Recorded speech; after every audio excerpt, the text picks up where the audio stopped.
My name is Gina Bonica and I'm from Levittown, New York.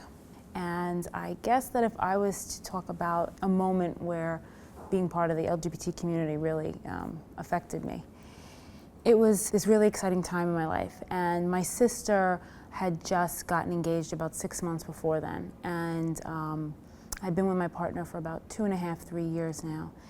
And I was all excited and I came to my mom and I was like, Mom, I'm gonna ask Irene to marry me. And she looked at me and this moment I was like, okay, she's gonna give me that same excited look that she gave when Laura got engaged.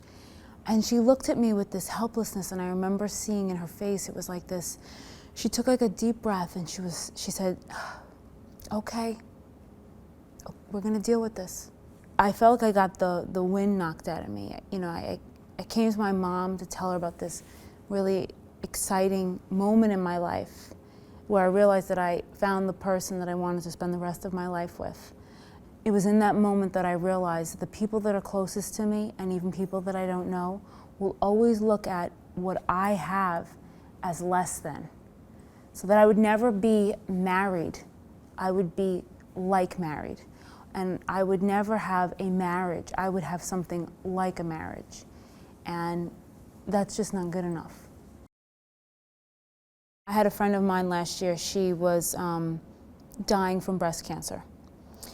And she and her partner had been together for years.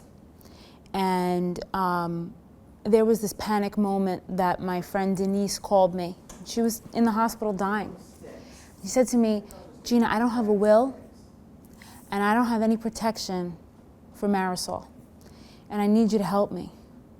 And I'm thinking to myself, if she would have been married, or if she would have been straight, no one would have challenged her partner in any way or anything that her partner wanted. The worst part, though, was knowing that she needed to have a healthcare proxy and to actually have a city official come to the hospital to allow her partner to be able to visit her, to make decisions about her health care, to decide whether she was going to be on life support or not.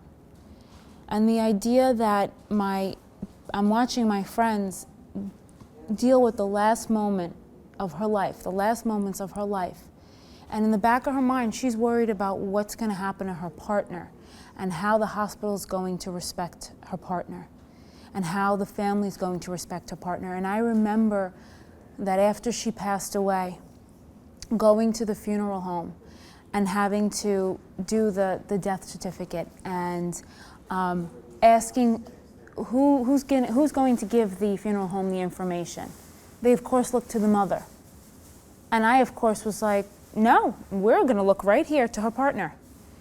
And when it came time, because she was a police officer, when it came time for them to fold the flag and give the flag to somebody, and it was this moment of, will the police department give it to her partner or her mother? It was an overwhelming fear. So you're dealing with the loss of your friend, and she's dealing with the loss of her partner, and wondering what's going to happen. And it was beautiful, but they gave it to her partner. They walked up to her and they said, we are so sorry for your loss.